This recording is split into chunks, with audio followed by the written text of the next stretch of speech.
नमस्कार, मी अनुजा. गणपती सजावटी या खास मालिकेत तुमचं मनापासून स्वागत आहे. या वर्षीची थीम आहे महालक्ष्मीचा देखावा. महालक्ष्मीच्या बॉडीसाठी मी एक मोठा वर्तुळ कापून घेतलेला आहे पुठ्ठ्यामध्ये आणि त्याच्या अर्ध्या पार्टमध्ये मला साडी दाखवायची आणि अर्ध्या पार्टमध्ये बॅकग्राऊंड दाखवायचं आहे. साडीसाठी मी एक वेल्वेट कागद घेतलेला आहे. बॅकग्राऊंडसाठी ब्लॅक पेपर यूज केलेला आहे. त्याच्या मिऱ्या दाखवण्यासाठी कागद कापून घेतलेला आहे आणि तो कागद मी स्टेपलरने स्टेपल करून घेतलेला आहे. गोल्डन पेपरने बॉर्डर करून घेतलेली आहे.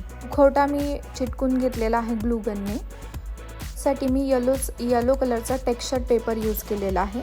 चौकोनी तुकडा कापलेला आहे आणि हातही बनवून घेतलेला आहे. त्याला गोल्डन पेपरने बॉर्डर केली आहे. अशा प्रकारे आपल्याला महालक्ष्मीचा पूर्ण सेट रेडी झालेला आहे. लक्ष्मीचा जो देखावा बनवला आहे तो मला पडवर चिटकवायचा आहे.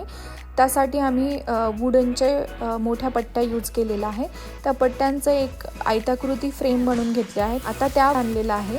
त्या कापडाला 2 भागांमध्ये आम्ही स्टेपलरने फिक्स करून घेतलेला आहे. आता आमचा बॅकग्राऊंड रेडी आहे. त्या बॅकग्राऊंडला मी ॲक्रेलिक व्हाईट पेंट यूज केलेला आहे. त्या बॅकग्राऊंड रेडी झाल्यावर ते स्टँडच्या मागे फिक्स केलेलं आहे. नेक्स्ट पार्टमध्ये पुन्हा भेटूया. धन्यवाद.